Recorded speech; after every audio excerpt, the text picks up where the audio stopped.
A Associação Brasileira de Psiquiatria estima que mais de 70 milhões de pessoas no mundo sejam afetadas por algum tipo de transtorno alimentar. E os padrões de beleza expostos nas redes sociais têm acentuado esse problema. Vamos falar do nosso quadro Saúde Preventiva de hoje.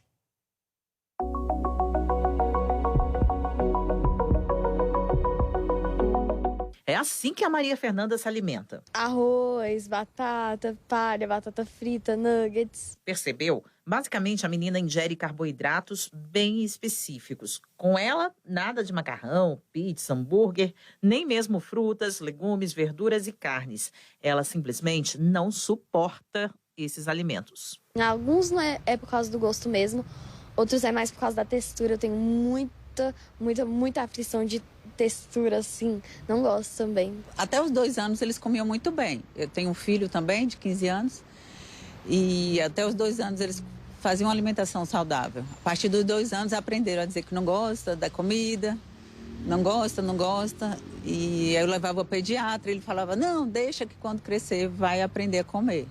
Só que foi só piorando, a alimentação foi se restringindo cada vez mais o paladar deles. Para a Patrícia, a falta de orientação adequada logo nos primeiros anos de vida da Maria Fernanda acabou acentuando o transtorno alimentar da filha. A criança simplesmente fala que não gosta de determinada fruta, verdura, legume, e esse alimento ele não é ofertado de uma outra forma. Então, um exemplo, a abóbora, ela poderia ser ofertada cozida, assada, o purê de abóbora, um bolo de abóbora, então um doce de abóbora. E isso é muito importante porque a criança ela precisa desses alimentos para que elas tenham um bom crescimento, né? Lembrando que elas estão em fase de desenvolvimento. Além disso, de ter uma melhora cognitiva e psicomotora. Além da seletividade, como é o caso da Maria Fernanda, existem também casos de anorexia, bulimia, compulsão alimentar, entre outros. São doenças que são caracterizadas por hábitos alimentares irregulares, né? Ou restrito ou em excesso, né? Então, assim, o paciente que apresenta transtorno alimentar, ele possui um sofrimento grave, tá? E uma preocupação excessiva com o corpo e com a imagem. De acordo com a Associação Brasileira de Psiquiatria, estima-se que mais de 70 milhões de pessoas no mundo sejam afetadas por algum tipo de transtorno alimentar. E é fundamental descobrir a origem do problema para tratar as possíveis consequências de forma adequada. Os pais e educadores, eles precisam observar esse comportamento no dia a dia, né? Quando a criança, ela recusa muito o alimento, ou ela acaba comendo, né, de forma exagerada num período curto, né?